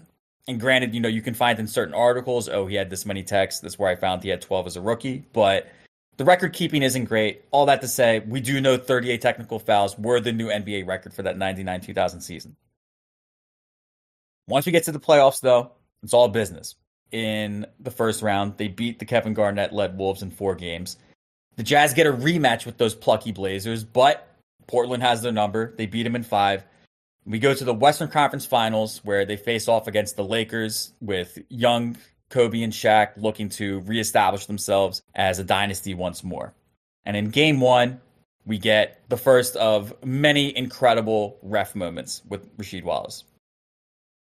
Early on in the first quarter, Rasheed doesn't get a call, and he's getting a little angry. And Mike Dunleavy, the coach, has a good relationship with Rasheed, knows how to kind of balance and, which buttons to push at which time. He takes Rasheed out. So Rasheed goes to the bench. He's sitting behind the baseline, and referee Ron Garretson is underneath the basket. Rasheed just continues his dialogue, keeps saying stuff. Eventually, Ron tees him up. Technical number 1. Some time passes. Rasheed goes back into the game. Blazers close the gap by halftime. Coming out in the third quarter, Rasheed gets fouled underneath, doesn't get the call, gets his own rebound, gets fouled again on an and one. It does get called, and he pumps his fist and yells in the direction of Ron Garretson. And Ron Garretson tells him, "Don't talk to me again. Don't say another word or you're gone." So Rasheed Wallace didn't say another word, started biting his tongue, but he would stare at Ron Garretson, which is how we get this incredible moment. Whack! Get out! Get away from me, Steve. Get away from me, Steve. He didn't say a word. Technical foul, Wallace. He's gone. It's funny. I'll be honest. I think it's legit. The fact that he explains to Steve Smith, "Hey, I told him multiple times he's not going to try to influence my decisions by staring me down constantly. Stop doing that." And he just continued to be like, "I'm Rasheed Wallace. I am one of the scariest men in the world, and I'm going to do this at you." Just constantly. ACAB and everything, I respect the ref for immediately saying, I said this and I am standing by it. He's wrong. I have some amount of respect for the conviction of the ref in this call. Sure. If he did it without having given any warning or whatever, and maybe if it wasn't someone like Rasheed Wallace, Giannis, he stared at me, I'm throwing him out. Rasheed Wallace doesn't really get that much leeway here. Well, and that's kind of the point that Mike Dunleavy makes afterwards, is if Shaquille O'Neal was staring down the ref like that, do you think Shaq gets tossed from the game? Shaq is bigger, Shaq is stronger, Shaq also yells. But do you think they're going to eject a true star face of the league like Shaquille O'Neal in that circumstance? That's the point that the Blazers are making, at least. And I don't necessarily disagree with either of you. I see why it happened. But it is also just a little silly. It's horseshit. It's horseshit from top to bottom. Words. Yeah. As you can imagine, the Lakers go on to win that game. They would take a 3-1 lead before the Blazers would scrap back to force a Game 7 back in LA when they were famously leading 71-58 after 3 quarters. But the Lakers would storm back to win it 89-84. This is when Kobe throws the lob to Shaq, who then, does the double finger point, chest bump. It was an incredible run that they were on. It's also worth noting, Rasheed Wallace, known ref hater, might have had several points in this. In that Game 7, the Lakers outshot the Blazers at the free throw line, 37 attempts to 16. And in that fourth quarter, where the Lakers trailed by 13 entering, they shot 18 free throws to the Blazers 4. I have not reviewed the tape. Anytime we talk about a conspiracy, I need to start putting the X-Files theme music under it. I'm not saying I haven't reviewed the film. They could have been legitimate foul calls, all of them. But we now have documented proof of the 2002 Western Conference Finals being rigged by Tim Donaghy. We all know David Stern wanted to see his Golden franchises win. We don't know for sure that game was rigged. But my only point being, maybe sometimes Rasheed has a point. And again, like I said, Mike Dunleavy said he's misunderstood. He's a happy-go-lucky child at heart. Steve Smith describes him as one of the best teammates he ever had. He's who you just heard advocating to Ron Garretson. He didn't say anything. And everybody always describes him as authentic. But with that authenticity can come some stubbornness. You might think, coming off of a season in which he just set the record for most technical fouls in an NBA season, maybe he restrains himself a little bit, tries to play more within. And you'd be wrong. Rasheed Wallace is authentic, and he's going to talk his shit. He remains excellent on the court. He's an all-star again, averages 19 and 8 with 2 blocks a game on 50% shooting. He also breaks his own record for techs in a season with 40 techs in 77 games. All we can take from this is that Sheed is very true to himself. And there's another example from this season that kind of speaks to that. coming off of making back-to-back All-Star seasons, the PR representative for the Blazers went up to Rasheed Wallace and said, hey, we have this new campaign we wanted you to be a part of. It's a national campaign. Essentially, we want you to do a Don't Do Drugs PSA. And he said, all right, let me think about this.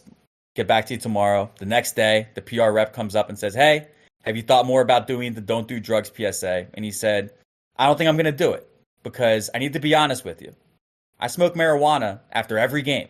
So I would be a hypocrite to then go and do this PSA. At least he's honest. Which is my point. He is always authentic. You can say he's hot-headed. You can say whatever. Sheed is always unapologetically himself. And he's not going to lend his name to a cause like not smoking marijuana when he himself smokes marijuana. It would be inauthentic to do so. So he doesn't do that.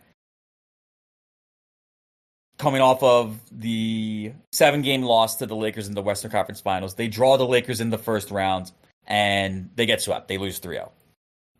As I alluded earlier, I would love to keep up with Tech Watch. I wish I could tell you how many he had the season after having 40. The only thing I can say is that it's less than 40, because 40 is still the record.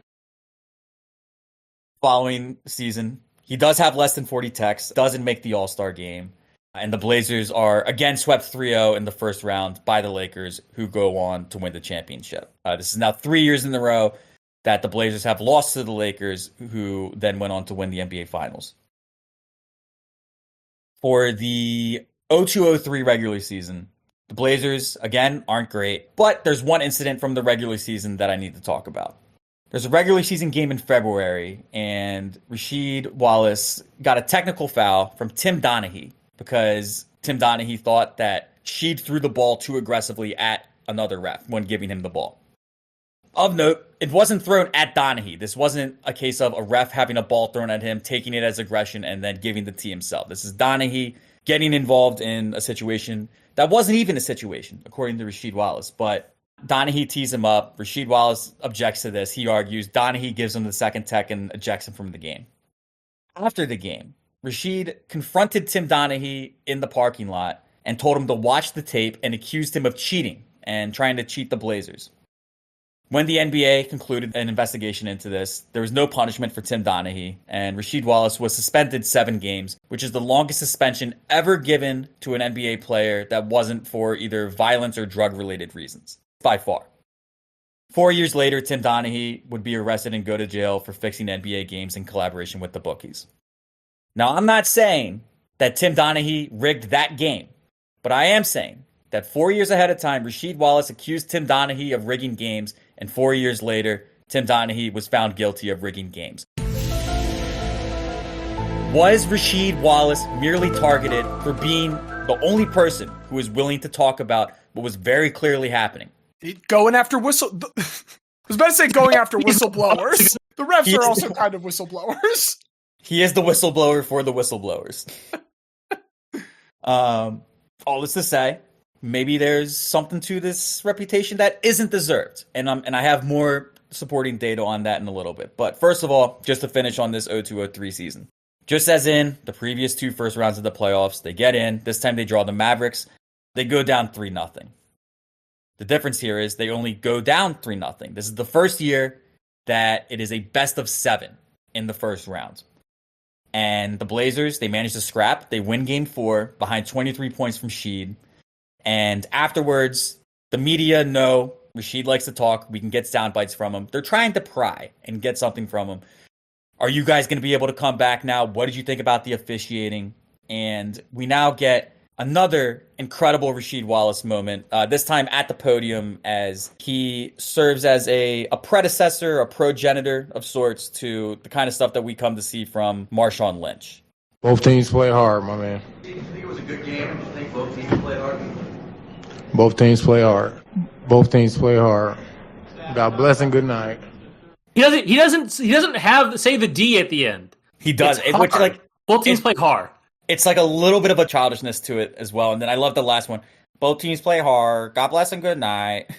Iconic. And on the back of that, on this discipline that Rasheed Wallace is able to demonstrate, the Blazers win Game 5. The Blazers win Game 6. They have come back from a 3-0 deficit to force a Game 7 against the Dirk Nowitzki, Steve Nash, Dallas Mavericks. In so doing, they became the first team to force that Game 7 from being down 3-0 since the 93-94 Nuggets, who were the first team to pull off a 1-8 upset when they came back from 2-0 down against the Sonics.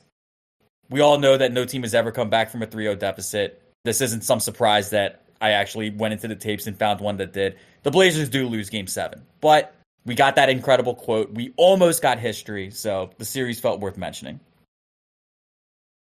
Following season 03-04, the Blazers era starts to come to an end. Bonzi Wells is gone, and halfway through the season, Rasheed Wallace would be traded. He gets sent to the Atlanta Hawks. Promptly takes a flight to New Jersey where they have a game against the Nets. Rasheed leads the team with 20 points in a close loss, and afterwards he links up with his new teammate, Stephen Jackson. They've long been friends amongst the brotherhood of the NBA, and now they're finally teammates. So they decide they're going to join up, go to a bar together, talk about the game, have a few drinks, and, talk about their future partnership together. As they're sat there at the bar, they're watching ESPN when they see breaking news. Rasheed Wallace has been traded to the Detroit Pistons. Rasheed finds out from that. He said his agent called him within about 5 minutes of him seeing the headline, so it wasn't too long after. But he was slamming drinks at a bar with Steven Jackson when he learned that he was traded. Still not quite as bad as Bobby Petrino hosting his weekly call-in show as the ESPN ticker underneath informs the viewers that Bobby Petrino has been fired from Louisville. This is a good place to get traded to. This is not the end of the world. This is going to be a positive thing for Rasheed's life, so. Right. It is. There is an irony to it of okay, getting drinks with my new teammate, looking forward to many years working together. Let's build up the Hawks. Oh, psych. All right, I guess I'm going to Detroit. Let's order one more real quick before I have to go board my flight. When he gets to Detroit, one of the first things that his new head coach, Larry Brown, is able to establish with him is, they're both Tar Heels. Grew up around Dean Smith. There's that mutual respect that comes from that. And one of the things that Larry Brown pleads to him is he says, look, we need somebody like you to bring a bit of an attitude and an edge to this team. But we need you to contain yourself. You can't help us if you're not on the court. With that, Rasheed is now trying to look for different ways to kind of channel his energy. And, the Pistons go into the playoffs as a 2 seed, expected to do pretty well. They're going against the Milwaukee Bucks in their first round series. The Bucks are shooting a free throw. They're at the line. And Rasheed Wallace is set up underneath. He's battling with Andrew Bogut for a rebound. Bogut goes to the floor, draws a foul. Seems like a flop to Rasheed, who just can't do anything but roll his eyes and laugh. Which is, again, as good of a coping mechanism as we've seen from him so far. He's not flipping out on the refs. He's continuing the dialogue a little bit, but not overreacting, controlling his emotions, playing within himself. And when Andrew Bogut steps to the line and misses his first free throw, we get the first documented utterance of what has come to be one of the most beloved phrases in all of basketball: ball don't lie. Bogut missed the first free throw. Rasheed just said the ball don't lie. Yeah, it's hard to beat ball don't lie. Well, and I would say, I love saying that at a football game anytime there's some bullshit penalty and they still convert. I would say it is not just limited to basketball. It's certainly outgrown it, and I just love. First, if you go on YouTube, and we're not going to drop it in here, but you should go on YouTube after you finish this episode. There is an 8-minute supercut of every time that Rasheed Wallace said "ball don't lie." It absolutely becomes his catchphrase, and it is his way of, again, being able to express his frustration that he doesn't believe that it was a foul, but in a way that is not attacking a ref, is not attacking a player, is just simply stating the fact of life that ball don't lie. On the backs of this newfound catchphrase, the Pistons beat the Bucks 4-1. They have a hard-fought 7-game series with the Jason Kidd, Vince Carter, Kenyon Martin Nets in the semifinals, but Rasheed Wallace is a game-high plus 23 in the pivotal Game 7. They go on to face the Indiana Pacers, their hated rival, in the Eastern Conference Finals. After they lose Game 1, he promised to win in Game 2. He himself didn't do a lot to contribute to that. He shot 4 of 19 in Game 2. But the Pistons did back up his promise. They win Game 2. The iconic moment in this series is probably Game 4, Tayshaun Prince blocking Reggie Miller, going for a layup. Just a disgusting series of basketball with both teams rarely eclipsing 80. But the Pistons do win They go on to the NBA Finals where they're going to take on the Lakers. And for Rasheed, this is kind of a shot at personal revenge. The Lakers robbed him in 2000. They swept him in 01. They swept him in 02. It's finally a chance for Rasheed to get his lick back. And they shocked the basketball world. They win it in 5. It's not really even a particularly close or competitive series, despite the superstar Lakers having added Gary Payton and Karl Malone to their ranks. The Pistons claimed their first championship. They added Karl Malone to their ranks. The karma of the universe went against them because fuck Karl Malone. Karl Malone, who, by the way, holds the record for most technical fouls in NBA history. You did ruin it for me a little bit. That is. I'm sorry. I'm so sorry. No, you're totally good. I will He say also at this holds the point, NBA record for most kids that hate him. yeah, We don't know that. We can't say that for sure. Most publicly known children who hate him. Most children who are professional athletes in their own right who hate him. There we go. An incredible distinction that he holds. But the Pistons, again, they won this championship. The first time since the bad boys went back-to-back that the Pistons have found themselves at the mountaintop. And Rasheed Wallace is very adamant about there being another repeat. He bought WWE championship belts for himself and all of his teammates. And while the teammates had probably ended up in a closet pretty quickly, Rasheed Wallace, at every game all year, entered with the strap over his shoulder, saying, got to defend the strap, we're going to defend the belt. The most notable event of this regular season, though, would come when the defending champion Pistons welcomed in their hated rival Pacers for a game that came to be known as the Malice at the Palace. There's no need for us to rehash all of the events of the Malice at the Palace. There's been enough other people that have done a ton on that. But I would like to put forth, and I'd like to ask you both first, how many games do you think Rasheed Wallace was suspended for the Malice at the Palace? Does he have the largest suspension of everyone? That's the one question I want to ask ahead.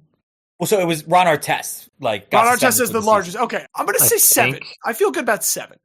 Steven Jackson got 30 games. 14. Oh, shit. Okay, I'll fucking I know Steven Jackson was second, so I'm going to say 14 for Rasheed. We're going to go through the list in descending order. Ron Artest ended up missing 86 games because he was suspended for the 73 remaining regular season games and then 13 playoff games. Stephen Jackson got 30. Yeah. Jermaine O'Neal originally got 25. It was reduced to 15. Ben Wallace got 6. Anthony Johnson for the Pacers got 5. Reggie Miller got 1 game. Chauncey Billups got 1 game. Derek Coleman got 1 game. Eldon Campbell got 1 game. Rasheed Wallace was neither suspended nor fined for the Malice at the Palace. And if you watch the tape on this, it backs it up. Rasheed Wallace threw out all of the mayhem when it's the first initial scuffle when it's just the players. He's trying to get his guys back. He is pushing the Pacers back a little bit, but not violently. More of like he's shooting the shit with Stephen Jackson. Like, damn, this shit's about to get crazy. We better calm down. We don't want anything happening. And when Ron Artest goes into the stands, Rasheed also goes into the stands, but 100% as a peacemaker. There is no making any illusions about it when you watch the video. He is trying to pull players back onto the court. He is not touching fans. All of this to say, for this incredibly hot-headed, volatile person that everybody's so scared of, that they just have to tee him up anytime he gets a little expressive, Rasheed Wallace hurt nobody, did nothing wrong, and got no suspension for the Malice at the Palace. Good for Sheed. I appreciate that. I just think is in tone with he's just a big kid. He's going to talk some shit sometimes, but he's not actually going to hurt anybody. He'll hate on the refs, but he's not going to fight the fans. He's not going to fight the fans. He's not going to fight fellow players. Nobody ever in the history of basketball. Because, I feel like sometimes people make the comparison of, Draymond is just, modern-day Rasheed Wallace. Rasheed Wallace never did any dirty shit. He never tried to hurt a player. He never flared out his elbows or kicked people in the nuts. Rasheed Wallace never did any of that stuff. So all this to try to clear up a little bit of the reputation there as far as Rasheed goes. With all those suspensions, obviously, a bit of a crazy season in the East. The rematch would not come to be between the Pistons and the Pacers, but the Pistons do go to the Eastern Conference Finals, survive a 7-game series with the Shaq D-Wade Heat to go to the NBA Finals, where they get the Spurs. Sheed, again, does a very good job on Tim Duncan, but not a good enough job. The Spurs would take that in 7. For the 2006 season, Rasheed Wallace named back to the All-Star game for the first time in 5 years. And if we know anything about Rasheed, with success is going to come to technical fouls. He does lead the league in techs for that 05-06 season, and he draws more attention to the refereeing when we get to the playoffs. This was the year that the Heat went on to win it over the Mavs in 6. This is when Mark Cuban complained about the whistle that D-Wade got. He wasn't the first. Rasheed Wallace was vocal throughout the games and after the games about his displeasure with it. And it got to the point that in the following offseason, the NBA had to establish what came to be known as the Rasheed Wallace rule. Previously, there were no suspensions related to the accumulation of technical fouls. It was just, if you got ejected because you got 2 in one game, yeah, you're missing the rest of that game. But there's no accumulating potential consequences for a player as they get more technical fouls throughout the season. And that would change with the 2006-2007 season. Once a player reaches 16 technical fouls, they are suspended for a game. And for every 2 technical fouls thereafter, they're suspended for another game. Not too crazy, seems reasonable, seems like a good way to be able to curtail it. Rasheed Wallace leads the league with 28 technical fouls for the 06-07 season, which means that he was suspended for a total of 7 games. There were only 2 other players who were suspended for a result of technical foul accumulation that year. Teammate Richard Hamilton had 18, and Steven Jackson playing for the Warriors had 16. That's a good group. Good group of tough men. It's funny because it's like, I don't really remember Richard Hamilton as being like a particularly voluminous shit talker, I think is what I want to say. I don't remember him talking a lot of shit. Prolific. Prolific, yeah, that's probably better. I just remember him as being the mask guy, but he's another Pennsylvania guy. He's a Southern Chester County guy, Coatesville. Shout out Rip. But that year, 06-07, the Pistons go to another Eastern Conference Finals. They go against the Cavs. Game 6, down 3-2. Rasheed fouls out against LeBron and gets 2 technicals on his way out, which, of course, we know the rules now. 2 techs means you're suspended for the next game. There would be no next game. The Cavs closed it out in 6. In the 07-08 season, Rasheed makes his final All-Star game, his 4th for his career, when he's an injury replacement for Kevin Garnett. He hones it in a little bit more. He only has 18 techs this year, so he gets the 1 suspension at 16 games. He gets another for 18. That's it. He's down 10 techs, tied for the league lead with Kobe Bryant.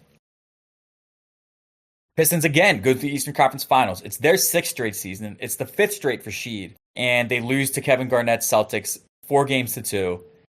Afterwards, in the locker room, Rasheed Wallace refused to give comment to reporters, would not answer questions. The only thing he said is, "It's over, man."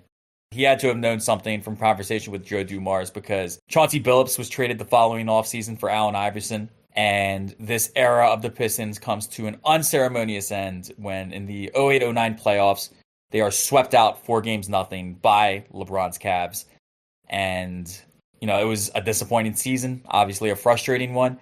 Rasheed Wallace led the league with 20 technical fouls. This tied him with Dwight Howard. After that 08-09 season, he thought he still had a little bit to contribute to the game, so he signed a 3-year deal to play with the Boston Celtics. This season did see a stark fall off in his play. It was the first time he averaged under 10 points a game for his career. He also averaged a career-low 41% shooting from the field. But the greats remain great at what they are the greatest at. Rasheed Wallace, in 65 games, leads the NBA with 24 technical fouls. Just one ahead of a teammate who he showed his ways to. Kendrick Perkins had 23 technical fouls. Oh, goodness. The 2010 Celtics, you might remember, was the last run of that Ray Allen, Paul Pierce, Kevin Garnett run. And from Rasheed's perspective, it's best remembered for 2 things. First of all, while the Celtics were going on their last run, the Boston Bruins were also going for a run through the NHL playoffs. And in the second round, they drew the Philadelphia Flyers. Rasheed Wallace, throughout his career, has always repped his teams at every opportunity. If it's baseball season, he's got the Philly stuff on. If it's hockey season, he's got the Flyers stuff on. And he is unapologetically wearing his Flyers hat for all interviews that he does during the playoffs. And the Boston media start to question him. He gives it right back, says, "Look, I grew up in Philly. I grew up a Flyers fan. I ride and die for my Flyers. Y'all got a problem with that? Frankly, I don't care." Which is just pissing off all of the Boston fans because they're already disappointed by the fact that this is the worst season of his professional career. He kind of came in out of shape. Now he's supporting the Flyers. It only gets worse when the Flyers go down 3-0 and then come back to beat the Bruins 4-3. they're just fucking hating Rasheed. It's a real interesting dynamic going on at the Celtics games. But just when you think you can turn your back on him and you can just hate him and he's not going to contribute in a meaningful way, when the Celtics needed him most, Rasheed Wallace ends up having to be called upon. In Game 6, the starting center for the Celtics, Kendrick Perkins, blew out his knee. And they only had one other center on the roster, Rasheed Wallace.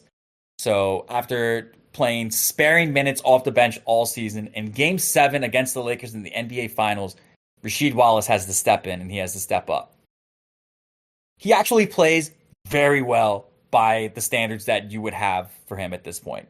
Shoots 5 of 11 from the field, chips in 11 points. It's that close game that goes down to the wire before Ron Artest hits 2 threes, and the Lakers take it in 7. Rasheed, what have we always said about him? He is self-aware, he is authentic, and he knows, damn, I sucked that season, and I don't want to play basketball if I suck.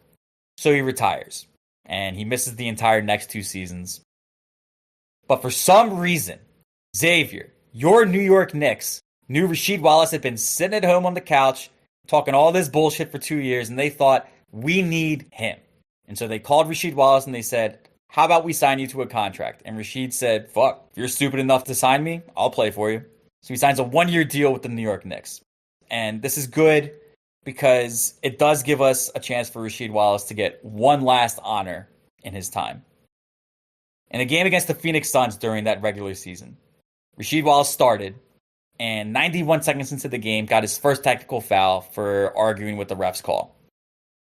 Goran Dragic stepped to the free throw line and missed the technical foul, prompting Rasheed Wallace to yell out what we all now know, his beloved catchphrase, ball don't lie. Never got him a tech, except for this one time it for some reason got him a tech. It got him his second technical foul, and Rasheed Wallace in just 91 seconds got the fastest ejection from an NBA game in history. Exquisite. That was the best Knicks team of my memory until last year. Because that was the Novocaine, Chris Copeland, Iman Shumpert Knicks that won 50 games and then lost to the Pacers in the second round. A fun Knicks team, and Rasheed Wallace, largely because he didn't have as many opportunities, finished tied for 73rd in the NBA for technical fouls for that season. Just some names that are worth mentioning that he's tied with. Fuck Zaza Pachulia, Marcus Morris Sr., Chris Humphries, Danilo Gallinari, James Harden. Chris Humphries, because this might have been when he was Mr. Kim Kardashian, would it not have been? It was Brooklyn Nets, so I think it was. Udonis Haslem, Richard Hamilton playing for the Bulls, Tim Duncan with 4 for the Spurs. Hell yeah. Steph Curry with 4, Nazem Muhammad with 4, Kevin Love also with 4 for the Timberwolves. So a much more understated Rasheed Wallace, and he's going to not be earning techs. What's he even doing in NBA at this point? That would be it for his NBA career. Only other thing worth mentioning, he broke his foot at the end of February, had a little Willis Reed moment on the last game of the regular season, played 3 minutes, came in to go out on his own terms, but after that, announced his retirement from the NBA. There's one other thing I'm going to keep in my cap for relitigation, but for this part of the presentation. Worth noting is that throughout his playing career and to this day, Rasheed Wallace has been a very prolific philanthropist. In 1997, shortly after his NBA career started, he established the Rasheed Wallace Foundation, whose funds go to schools in Portland, Chapel Hill, Philadelphia, and Detroit to provide winter coats to kids and to renovate recreational facilities, make sure everybody has a good basketball court to play on. More recently, he took the Flint water crisis to heart. Starting in 2015 and repeating every summer at least until 2020, Rasheed and his foundation led drives to provide clean drinking water to the citizens of Flint. Rasheed always went himself, never just sent his people or his money, always made it a point to go personally to see what the situation is like. He wrote an article in 2016 for the Players Tribune about it, and there's a quote from the very end of it that I think kind of sums up his approach to it. He said, "You can read this and ignore it. You can say I don't know what I'm talking about. Look, I'm not a water expert, I'm not a scientist, but I've been to Flint. I've seen what's happening. We have a third world situation still going on in the United States of America. That's the truth. The cameras are gone, but the people are still here, and they still need our help."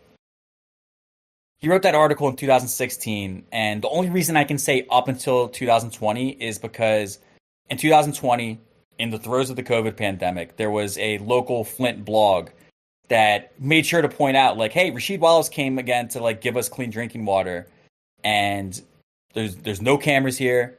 There's nobody reporting on it. The only reason I even know about it is because this one person chose to note it in their blog that Rasheed Wallace was still coming to pay a visit. So it's entirely possible he's still going. It's just, it hasn't been reported because Rasheed Wallace doesn't care to have it reported. He just wants to do it.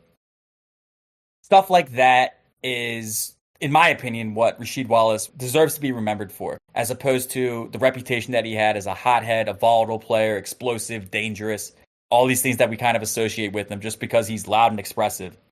Sure, he made more than his fair share of remarks. A decent amount of those probably deserve technical fouls. But for that to then become the summation of the man is not fair, in my opinion. We see that when an actual crisis forms on the basketball court, a very real moment where people can get hurt, Rasheed Wallace did not jump into the violence. Rasheed Wallace was a peacemaker when it comes to all of his philanthropy and the stuff he's done for Flint. In true crises, Rasheed Wallace is showing himself to be a person of outstanding character. For all of the crazy things that he said on the court, I do love that the very PG phrase is the one that will endure for him. Ball don't lie. We know that the ball don't lie. The ball has never lied. The ball has no motivations other than to express the truth that is to be rendered on the court. That is all that the ball cares about. And smart-ass remarks aside, he was a genuine person who had a genuine desire to do the right thing. I've said it many times throughout this presentation. I can only further reemphasize. Rasheed Wallace is unapologetically and authentically himself at all times. Sheed don't lie. Ball don't lie. And because of that, Sheed is Guy. Ball is life and ball is truth. Both of these things are true, and we must hold them in our heads. And now we must hold these three in estimation. Before we start, Xavier, I feel like you have an answer to this question. What's the one guy in Naruto who has like the incredibly heavy training weights on? Oh, that's Rock Lee. I had no idea, and I knew you were going to have that answer, and that's just the only thing I can think of with Emil James, I Zátopek. watched the Rock Lee versus Gara fight where he takes the training weights off at least once every 2 months. That's your hype up. It fucking rules. I mean, I'm the kind of guy who I used to watch Naruto AMVs set to like metal music and like hardcore emo and screamo. I had the Gara versus Deidara fight that had fucking Escape the Fate playing on it. So I will not be ashamed to like the things I like. And this is no shame whatsoever. I'm glad that you had that information available for us to pull from, because that is exactly who I was thinking of. And I liked thinking about him, and I liked thinking about Emil. I will say, I think to start things off, start pruning the tree. While all of these have been twisted in one way or another, people have paraphrased all of these, we still get the 3 words, ball don't lie, from Sheed, and we still get the 2 words, evil empire, from Larry Lucchino. With Emil's, it is the most kind of like twisted from his original quote. And also, like, he wasn't in that much competition with anyone. He just destroyed everybody. Like, I don't know the competitive fight. His ability to go through pain is what separated the men, him, from the boys. But that would be man from boys. There were no other men, is what I'm saying. It is one guy, a bunch of men, and then the boys. Like, I love Emil, but that is my initial reason to turn towards the other two. You know what? You won't find complaints from me. I like Emil, but I am also a sucker for board man gets paid. And Sheed, despite being technical foul and ball don't lie guy, is also board man gets paid. In that the Knicks call him up because he's not going to be able to score for them, but he'll get a couple rebounds off the bench. We just need a tall person. Preferably doesn't talk shit. So, I did some quick math. I found a couple places online where it says 40 and it says 41 as the record. Let's assume that you need 42 to beat the record just to play it safe. Even if you were able to time your last 2 technicals to come at the end of the season instead of suspension, for that one would not count. You're missing a minimum of 13 games, which means you have to get 42 technical fouls in 69 games, which is an incredibly nice ratio. 0.62 a game, or about 3 every 5 games. So it is a pretty untouchable record, and I have a lot of respect for that. I love Rasheed Wallace. Here is the thing. We were here talking about quotes from guys that might not necessarily come to mind. I think Rasheed Wallace is, of these 3, by far like the most classically Guy of them. There's no question about that.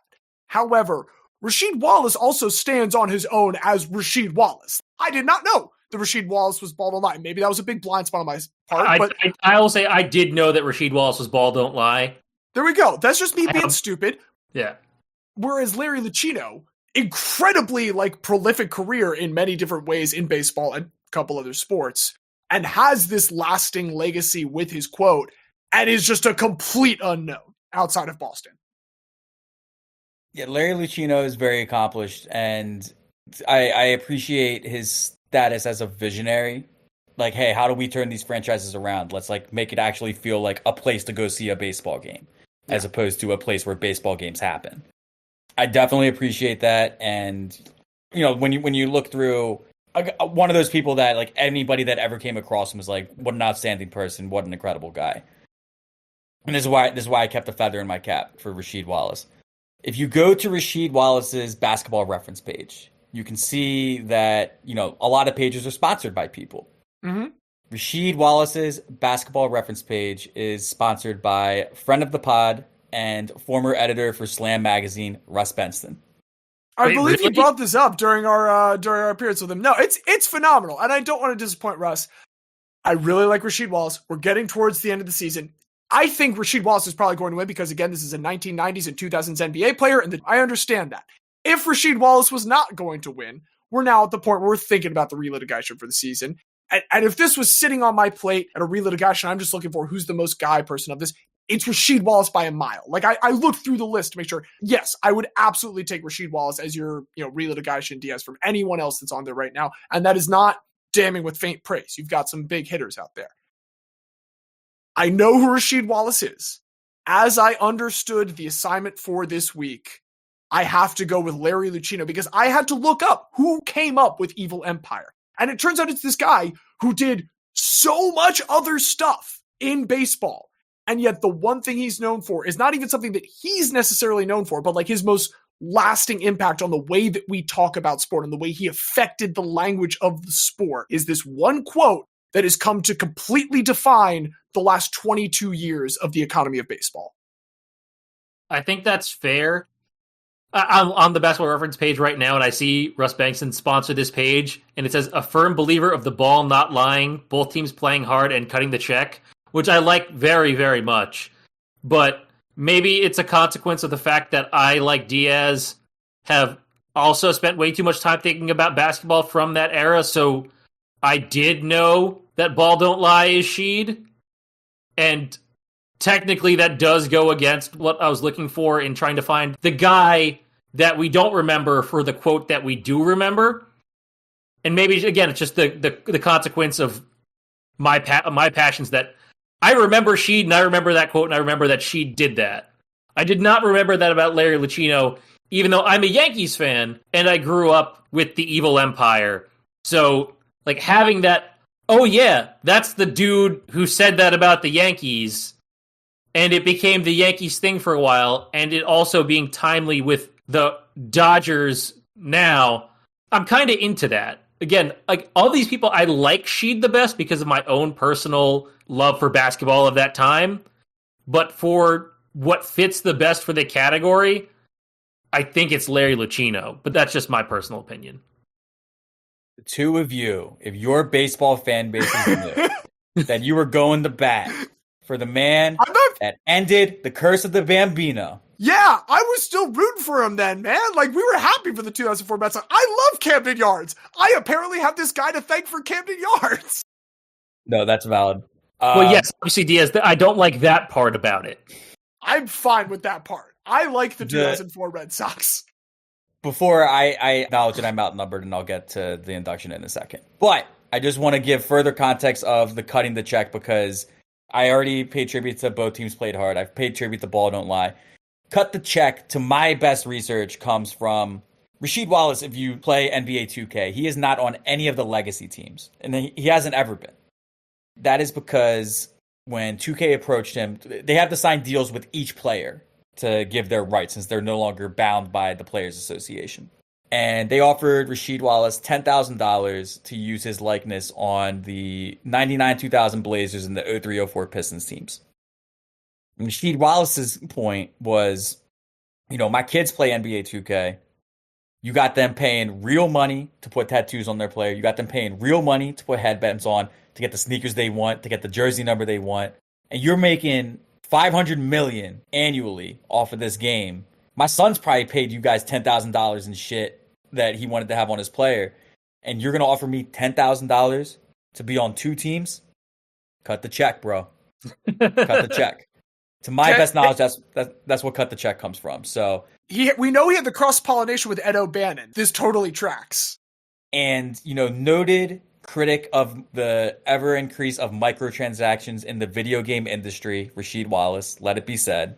Because he said a lot of things, and I just want to make sure that one is also remembered. But I do recognize that this is a democracy. And while I love Sheed, he is as great of an indication of Philly basketball as I think that there is in the world. There's no greater indicator of the love of the experience of attending a baseball game than the man that is responsible for arguably the 2 hallmarks of beautiful baseball stadiums in their respective leagues. Whether you've been to Petco Park and you've enjoyed it there, whether you've been to Camden Yards and you've enjoyed your time there, whether you're a long-suffering Red Sox fan who saw the end of your drought and also saw the enhancement of your game day experience at Fenway. You don't have to just sit behind the poles and the pillars anymore. There's good views everywhere. And that is because of a man who we had a good view of this week, and we decided to round him around third and send him straight on into home as a builder, not just of stadiums, but of the Hall of Guy itself, because he is now an inductee in the builders category. Welcome to the Hall of Guy, Larry Lucchino. Diaz, if I may, between the 2 Guy-bunalists that we had here at the end, both played hard. Both guys played hard. Both guys played hard, my man. All 3 of us went hard. We hope that you have enjoyed us duking it out here for the guys at the end. If you do, you can help us thank producer Craig and the coders behind him. You can help us thank musical director Don Ham for that lovely theme music, but you can't help us thank you. That's our job. We want to thank you for joining us once again. If you want to keep up with anything that we have going on, you can always find all of our information at bit.ly/rememberthatguy, all one word, all lowercase. I think that's everything I got this week. Hey, if you're not with Mark Andrews, fuck off. Protect Mark Andrews. That is now all that I have this week. Anything from you, gentlemen? Nothing from me. Well, then until next we meet, I've been one of your hosts, James. I've been the very special guest, Xavier. And I'm Diaz. And as Rasheed Wallace would say, Guy don't lie.